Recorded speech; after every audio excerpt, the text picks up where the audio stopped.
YouTube, how's it going? The Goat House is back with some more NFL free agency signing grades. We got a bunch of these videos out. Definitely more to come. We grade every single signing. There's a playlist full of these videos.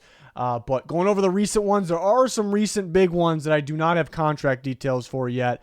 Jordan Poyer, surprisingly back to the Bills. Hayden Hurst to the Panthers, so we could not get to those just yet. The new league year officially starts in 28 minutes at the time of recording this, so we're getting ready here. More action on the way. We have you covered for all of it, especially on our Twitter, where we're covering you with it first. Instant talk, breaking news, analysis on everything, so it's a must follow. Follow our Twitter. Links pinned in the comments. For that, our Discord, our sponsors. GLD Shop have their Titans chain on right now. Liquid IV, Walk the Mock. You guys know the drill. So the recent grades, again, we got a bunch of videos with different grades, grades for different players. Baker Mayfield went to the Buccaneers. That was this morning.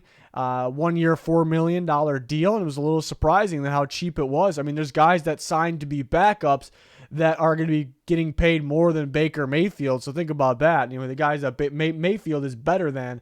He's going to go to the Bucs. He's going to start. It sounded like the Bucs really, really wanted him, and he ends up going for real cheap, just $4 million. A guy that it's just, we kept hearing, like, even before free agency started, the Bucs are going to have to battle teams for Baker Mayfield, and they get him for $4 million. So it probably played a part that he probably feels comfortable that he'll start for the Tampa Bay Buccaneers. So maybe he took less money. But, the Bucs, who aren't really focused on winning right now, you get a quarterback that maybe still has some upside on a 1 year, $4 million deal. It makes some sense there. And then we'll circle back to the Bucs as well. Kaleb McGary, interesting one. This was the Falcons getting him back, right tackle. And this was a guy that was kind of being hyped a bit right before free agency. And I was getting a little worried he was going to get overpaid. I was like getting myself prepared to whoever got Kaleb McGary, they're going to overpay him. And I'd probably have to give it a really bad grade. And I thought he would get, for that overpaid amount, maybe $15 million, maybe a little bit more. So I was getting a little nervous for teams about that. But then he goes back to the Falcons on a 3-year, $34.5 million deal. That's $11.5 million per year, or around that range. So that ends up, it's a little bit of a surprise, but also makes sense. And there's people trying to tell me no, Kaleb McGary is going to get that much because he's good. He's this good. PFF had this grade on him last year, but I'm glad that what I saw, my thoughts on McGary, end up being the case here. The Falcons get him back for around $11.5 million per year, which is big because they don't need a starting right tackle anymore. He had a pretty good year for them. But what was big here was that they declined that fifth-year option a year ago, and that was just over $13 million. So the right move to decline that, and they get him back for less than that, $11.5 million per year. So I gave this an A. It's just kind of weird because I just kind of was preparing myself to give whoever got McGary a bad grade because I thought they were just going to overpay him. But he ends up getting paid the appropriate amount. Honestly, pretty good value for the Falcons to get him back. So they get an A there, and they keep their line together. They signed Lindstrom right before free agency, who wasn't going to be a free agent anyways, but keeping their guys together here. 3 years on this deal, so. Makes sense. So the Falcons been doing a pretty decent job so far.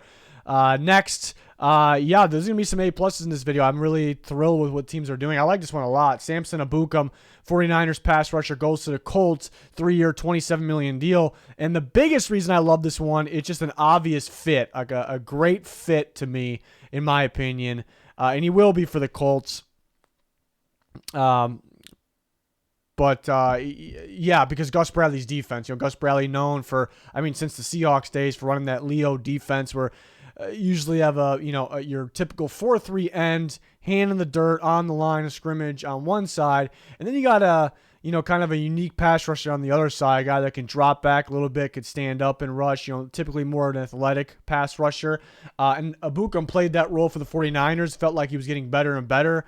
Very athletic, productive pass rusher. He's going to go to the Colts and he's going to play that role. So I think he perfectly fits that. And I thought maybe he'd get a little bit more than $9 million, so he gets $9 million. So looking at that value and then looking at the fit, I really like this for the Colts. Did not like the Gilmore trade for them. And there's another, we'll talk about another sign they made, but $9 million, a great fit in Ebukam. I love this. I gave it an A+.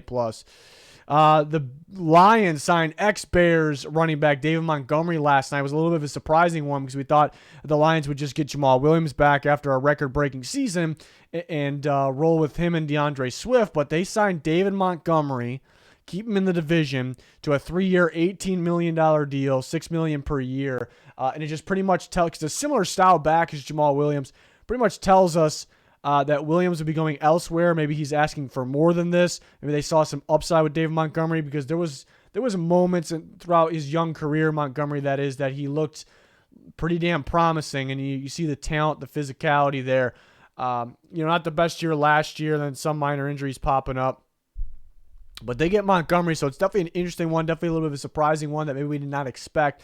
This is a little tricky. I think $6 million per year, I think is pretty good value for Montgomery. I thought like 6 to 7, 7.5, maybe pushing it made the most sense. So I think it's pretty good value, and they get a pretty good back, and he will play well for the Detroit Lions there behind that offensive line.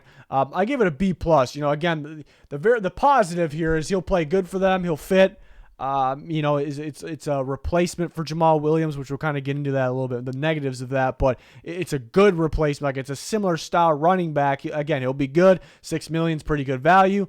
The reason I couldn't really put it in the A range is because for them, I would much rather just run it back with Jamal Williams. And you can definitely argue that Montgomery kind of playing that Jamal Williams role might be even better than Jamal Williams was on the Lions. It's a possibility. I mean, is he going to break Barry Sanders? Now Jamal Williams rushing record, touchdown record? Probably not. So maybe that'd be a little bold if you think that. But talent-wise, like skill-wise, he can be just as good or if not better. But Jamal Williams is such a good fit for them. I thought was a really good team leader. So I would have preferred them getting Jamal Williams back instead, actually. So. But by the value, and you got a good running back, a good fit, it's definitely makes it. You're going to have to give it a good grade here. We're going to have to. But maybe Lions fans agree. Maybe you'd rather have Jamal Williams back, but at the same time, it's like, this is pretty good though. It's going to be something to watch here. And then the Bears get to play him 2 times a year now for the next 3 years. So yeah, I wasn't expecting this one. I was not expecting it. Charles Omenihu goes to the Chiefs. With the 49ers last year, used to be with the Texans as well. 2 years, $20 million deal, average $10 million per year.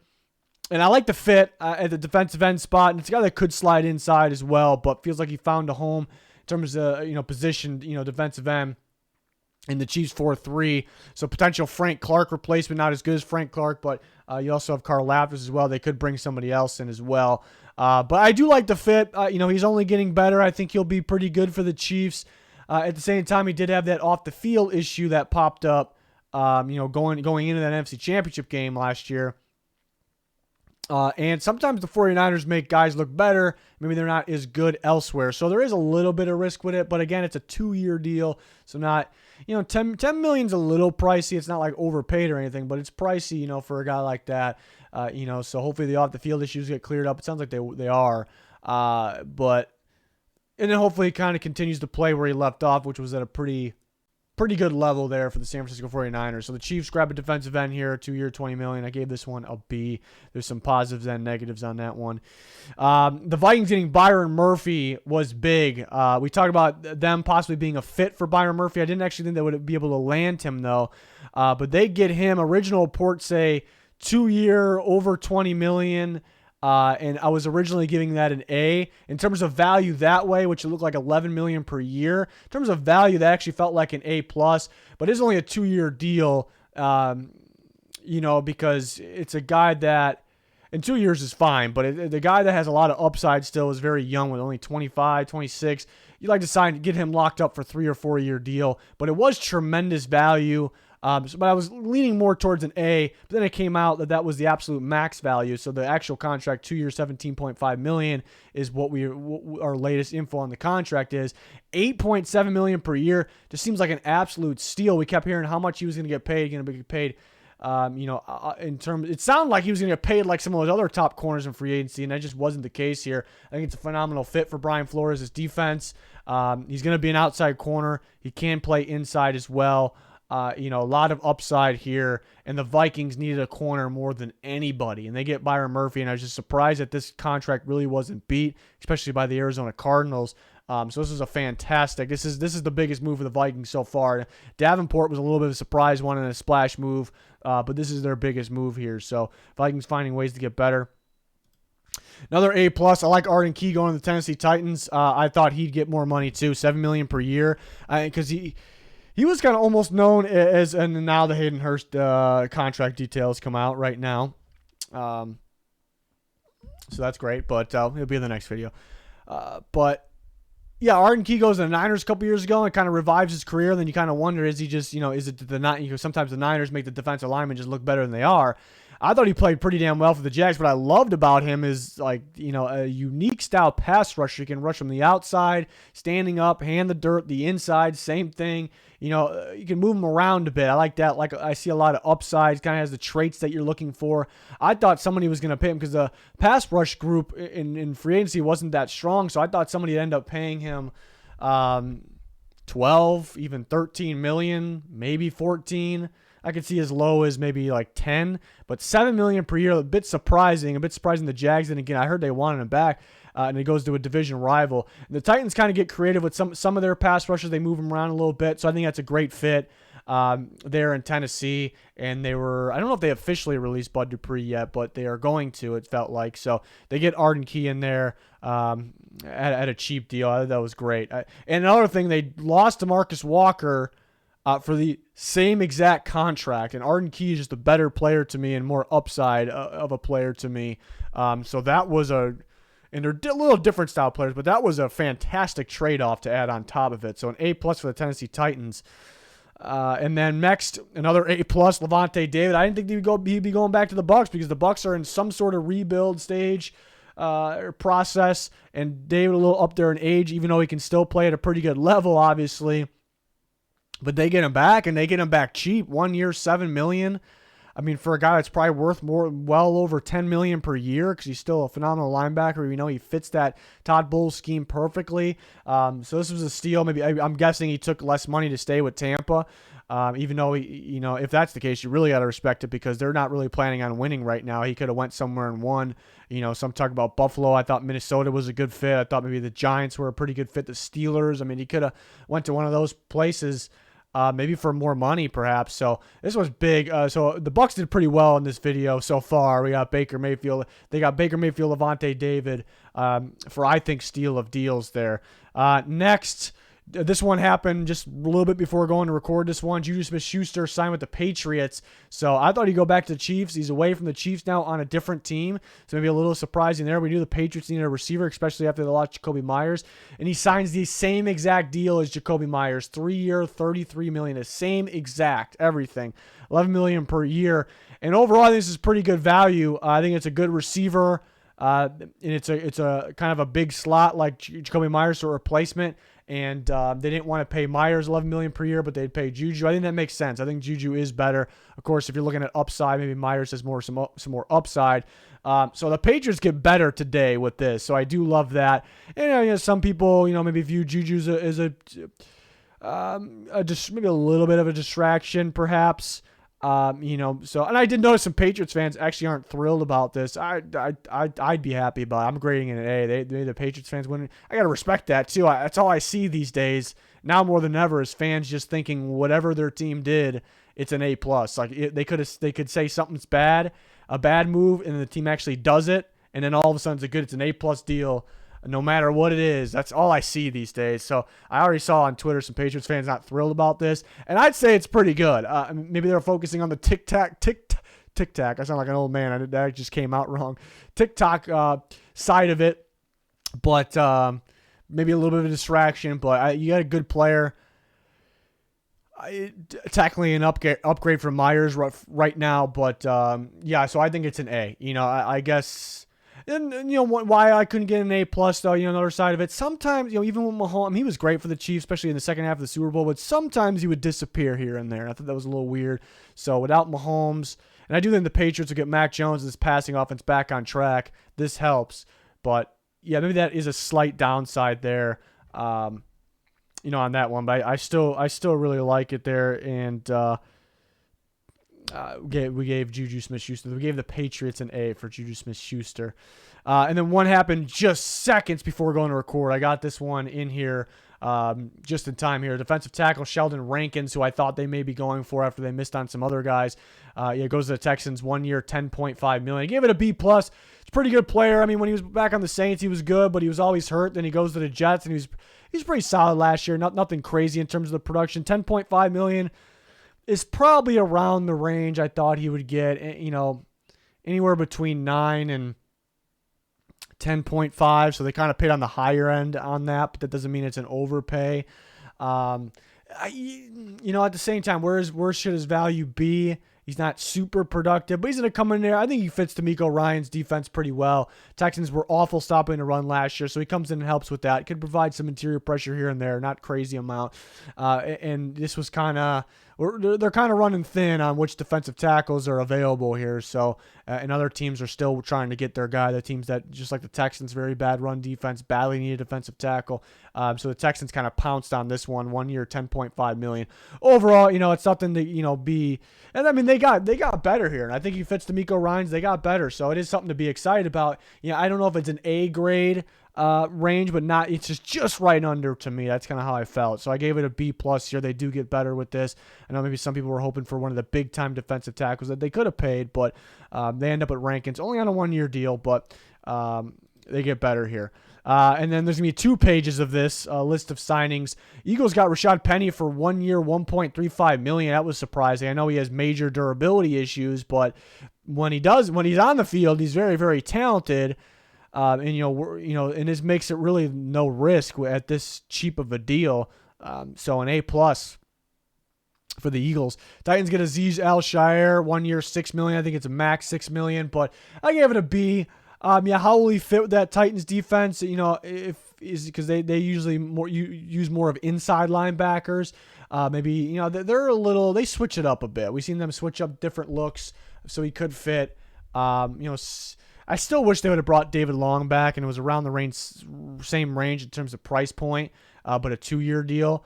But I do think this is a good player with some upside. The reason we didn't see a whole lot of him because he's behind one of the best football, Dre Greenlaw. When he did play, he looked pretty damn good. Titans been, those linebackers there seem to play pretty well. So we should be able to.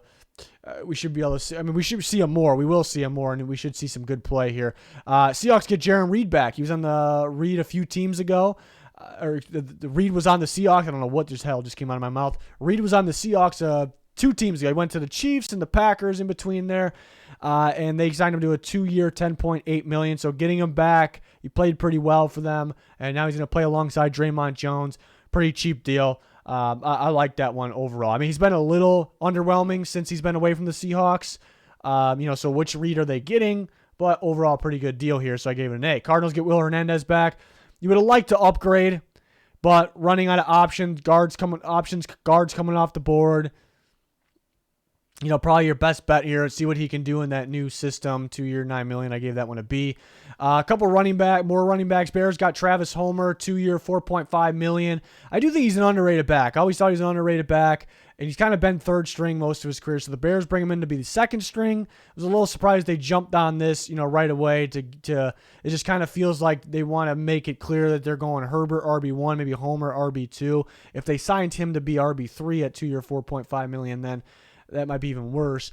But I thought the Bears could kind of be a go big or go home team at the running back position because Herbert's solid young player, but you could get better there. And the Bears do have spending money, So not that they had to force anything with running back here, but yeah, I was a little surprised about that.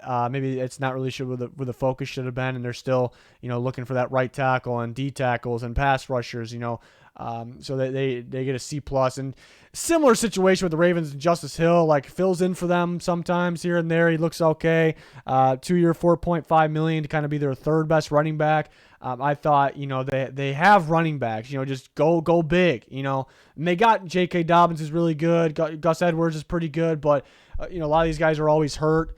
So I thought it was kind of a situation where they could try to get a better running back and a more durable running back than both those guys, or kind of just stay put. But it looks like technically they will stay put, but what was it? The Ravens not really making any moves. They needed all the money they can get because the Lamar Jackson situation, and they're a little thin on money as it is. And then you're going out and signing Justice Hill to $4.5 million, so I wasn't really thrilled. Some of these receivers that actually got the same exact contract, I was a little confused about. Bills getting Deontay Hardy, who used to be Deontay Harris, 3-year, $9.5 million. I thought he'd be a candidate for close to the minimum, maybe just a little bit over. And they give him $9.5 million, and that was a bit surprising here, because I thought it would be a little bit closer to the minimum there. But I guess you get a returner out of this, a punt returner, because Hines would be the kick returner. Again, the Bills are another team that's I feel like they need to get better at receiver. They have Diggs, they have Davis. They need one more big-time guy in there, but it looks like they're just not interested in that. They're just kind of going to get these average guys that can play here and there. And then Dolan goes back to the Colts for a $9.5 million deal. In a similar situation, but I mean Hardy at least gives you, and then Dolan can play special teams as well, not like a big-time returner like Hardy. But where's the value in this one? You got a depth receiver that really, and Hardy at least had a pretty decent year a couple years ago with the Saints, with the Saints. But then Doolin, we just haven't really seen much from him. So where are they kind of coming up with this price range here? On that one. So I was a little surprised by that, and maybe they'll lose Paris Campbell on top of it. So I don't know. I was a little surprised about that. And I'm realizing as I'm talking about both these receivers that it was 2 years, 9.5. The graphics guy with the typo there. So if it was 3 years, 9.5, it actually might make a little more sense. But 2 years, 9.5 on those receivers, a little confused about those. Just, could be just depth guys there at that price range. So a little surprised about those. Another group of signings here, the Patriots with a couple. Riley Reif, 1 year, $5 million. I mean, a guy with starting experience, pretty damn cheap. So it's decent for that reason. I just wish the Patriots feel like they're getting cheap guys to maybe start. Maybe they're going to draft somebody. They're going to wait and see. I just really wish they went out and just got better. Like, you had cap space, you got future cap space, so it's not like you're saving saving some money here. I would have liked for them to go a little bigger. They had Reif and Anderson. But overall, you get a guy with experience, and it's kind of on the cheaper side there, so I gave it a B. Jabril Peppers looked pretty solid when he got the chance for the Patriots last year. 2 year, $9 million. Overall, pretty good deal. They didn't necessarily need him back. No, but it looked pretty solid for them last year. Again, pretty decent value. Give it an A-. Nick Mullins. Now, going into this video, too, I saw multiple different reports on this contract being different, so I guess it's something I'm keeping an eye on. But if it's 2 year, $4 million, that's pretty good for a decent backup quarterback who they just traded for last offseason. So give that one an A. The Saints, this was a little weird too, because the Saints got 2 defensive tackles back to back, within minutes of each other, maybe less. And they're both pretty much the same contract. 3 year, 15 year for Shepard, 3 year, 15 mil, and then 3 year, 14.5 mil. And I mean, I'm surprised. So everything's the same except for my grade here. I'm surprised that Saunders got a little bit less, but less than Shepard. I look at Saunders. I liked him coming out of Western Illinois. He's behind Chris Jones and the Chiefs. Had some pretty good moments, in the playoffs as well. I see a lot of upside. He's kind of a guy to me, like, play style is more D tackle, but a body of a nose tackle. If you can get him right, then he can really break out.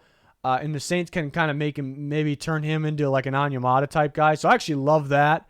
So I gave it an A. And then Shepard, to me, has been underwhelming throughout his career so far. And he's, I think, failed a physical a couple times for some teams as well. Just hasn't really produced like we thought he might. So I was a little surprised he didn't really get close to the minimum or anything like that. So, and I was surprised he got more than Saunders. Saunders, I love the fit. So it just feels like one of those Saints defensive linemen, maybe turn him in like an Onyemata guy. It's not like insane value here or anything like that, but I really like it, so I gave it an A. The Shepard one, it's I thought he'd get a lot less. Wasn't necessary. Bucs get Anthony Nelson back, 2 year, $11 million. Just kind of reminds me of the Lions bringing back Cominsky. I don't think it's the same exact price range, but it kind of reminded me of one of those types of moves to give it a B+. And I'm blocking a B+ from Tremont Smith, special teamer, and a pretty good depth corner to have at a cheap price at 2-year, $5.5 million. So, yeah, and can return pretty well. So Broncos get him. Pretty decent small deal there. But that wraps up this grades video. Is like our 4th one we did, and then we had another one with trades, grading the recent trades, and we'll have more of those as well, more of these. More signings happen as I'm talking. Some signings already happened that I didn't grade yet because there's no contract details, so we'll get to those. Well, I guess Hayden Hursts are out right now, but yeah, make sure you join us on our channel, like, subscribe, turn notifications on. It's very important to follow our Twitter. There's a link pinned in the comments for that, and anything else you're looking for. It's going to do it. Thanks for watching. Goodbye.